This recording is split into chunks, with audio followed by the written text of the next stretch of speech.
तो सामान्य भाषा में अगर मैं इस चीज को जैसे समझ रहा हूं कि इतना सा हुआ है कि बहुसंख्यक सरकार बहुसंख्यक लोगों के फायदे के बदले अल्पसंख्यकों के फायदे का कोई कानून बनाया, और वो कानून भी इतना बेढंगा बनाया कि कोर्ट ने उसको रुकवा दिया। ये तो ऐसा ही हुआ कि मेरा ड्राइवर मेरी गाड़ी में मेरे बदले किसी दूसरे को घुमाने गया और उस गाड़ी को भी उसने ठोक दिया, गाड़ी भी डैमेज हो गई, ड्राइवर भी घायल हो गया, उसमें जो बैठा था वो भी घायल हो गया।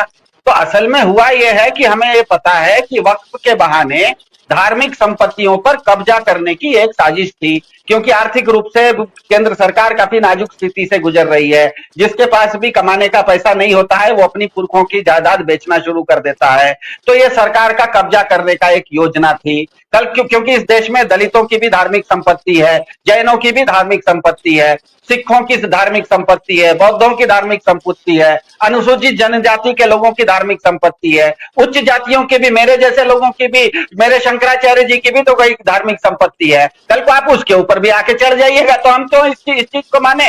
तो हुआ है असल में यह है कि अंत में, मतलब इसको संक्षेप में अगर कहें कि विश्व गुरु प्रधान जी से भी बड़ा कोई इस देश में है, ऐसा आज प्रधान जी और उनके भक्त मंडली दोनों को पता लग गया। क्योंकि ये कभी कभी ना रात में 9 बजे 8 बजे आके नोटबंदी कर देते थे, कभी कहते थे लॉकडाउन लग गया, इनको लगता था मैं जो बोलता हूं वही कानून है। तो आज उनको, विश्व गुरु जी को और उनकी पूरी भक्त मंडली को समझ में आ गया कि उनसे भी बड़ा इस देश में कोई है। क्योंकि सीधी सीधी बात यह है कि आप, और सबसे बड़ी बात यह है कि कोर्ट ने इसमें कहा कि ये सब विषय तो, उन्होंने स्टे देते समय कहा कि ये तो हम इंटरिम स्टे दे रहे हैं, लेकिन सबसे महत्वपूर्ण बात यह है कि उन्होंने कहा कि इसमें कुछ संवैधानिक विषय भी हैं जिस पर की तफसील से हम आगे चर्चा करेंगे। संवैधानिक विषय यह है कि क्योंकि वक्फ का पूरा कानून जमीन जायदाद से संबंधित है, जमीन भारत के संविधान के अनुसार 7वीं अनुसूची 18वीं एंट्री के अनुसार राज्य सरकार के अधीन आती है। तो जो चीज केंद्र सरकार के अधीन आती ही नहीं है उस चीज पर केंद्र सरकार कानून कैसे बना सकती है।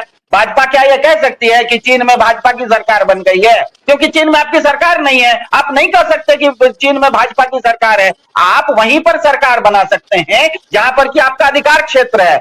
जमीन जायदाद, क्योंकि भारत के संविधान की 7वीं अनुसूची के अंदर 18वीं एंट्री के अनुसार राज्य सरकार के अधीन आता है, केंद्र सरकार के हस्तक्षेप में ये नहीं, केंद्र सरकार के ज्यूरिसडिक्शन से बाहर है।